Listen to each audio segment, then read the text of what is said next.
Example 2, a school division has buses that carry 12 passengers and buses that carry 24 passengers. The total capacity is 780, so that means the total number of people for all of the buses could hold would be 780. There are 20 more small buses than the large buses. Write a system of equations to represent the situation. So it's very important that we identify the variables. So what are we going to use for letters? Do we want to use X and Y, A or B? Or often what I do is I'll use letters that will help me remember the variables I'm looking for. So if we've got two different types of buses, small buses and large buses, I'm going to let S equal the small bus,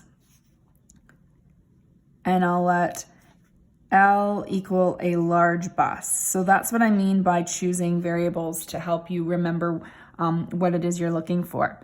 So we'll go back to the question here. There's 12 passenger buses and the longer ones must be 24. You know that the 12 would be the smaller bus.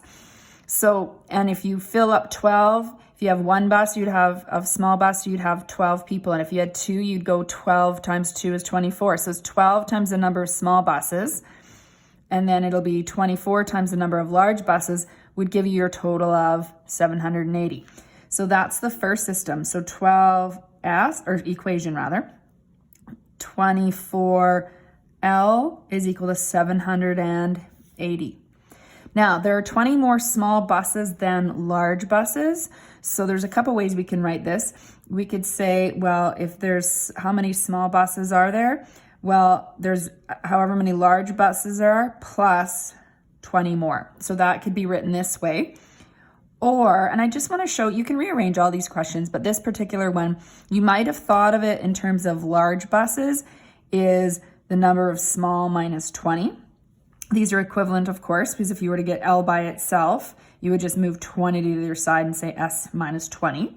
Or you could say that because there's more small buses, you could just say the small number of buses minus the large number differs by 20. And again, you can see if you look at this equation, how if you wanted to isolate the 20, you'd move L to the other side and you'd have S minus L. So you would only need to write one of these three equations, but I just want you to know that all three of these are correct for a way to write that second equation.